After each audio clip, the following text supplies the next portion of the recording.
lengo la kurudi kwenye Agano la Kale, vitabu vya Mwanzo mpaka Malaki, ni kwa sababu maelezo ya hizo summary tunasoma kwenye Agano Jipya yako kwenye nini? Agano la Kale.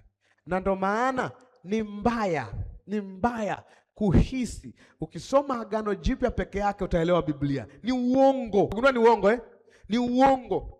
Huwezi kutoa summary alafu mtu hataki kwenda Agano la Kale kuelewa maelezo ya hiyo summary. Mafundisho ya Balaamu, unanyanyua kichwa unaelezea pale, usinyanyue kichwa. Nenda wapi?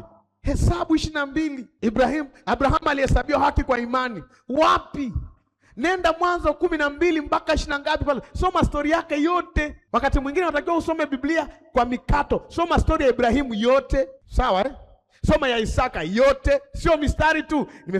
Soma story ya mtu mmoja tu. Soma story ya Daudi, fuatilia. Soma story ya Daudi kwenye Samueli, soma kwenye Mambo ya Nyakati, soma kwenye Wafalme. Soma story yake tu. Kusanya hizo story zake tu zote, upate kujua maisha yake. Soma story ya Suleimani katika enzi yake yote. Hakuna mtu hakupambwa kama maua haya kondeni. Unaongea nini? Unaweza wakachukua sema, kwa hiyo Suleimani hakuvaa vizuri kama maua. Soma kwanza, alikuwa anavaaje? Ndio maana ya codified silence. Waandishi wa Agano Jipya wanajua wamesoma kule. Na ndio maana swali la Yesu ilikuwa nini?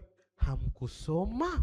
Alikuwa anatoa fundisho kwenye kule walipopita Mwanzo mpaka Malaki. Hamkusoma namna Daudi alivyofanya? Hamkusoma Mungu aliposema nao kwenye kijiti kinachowaka moto? Hamkusoma? Kwa anategemea urudi kule kusoma.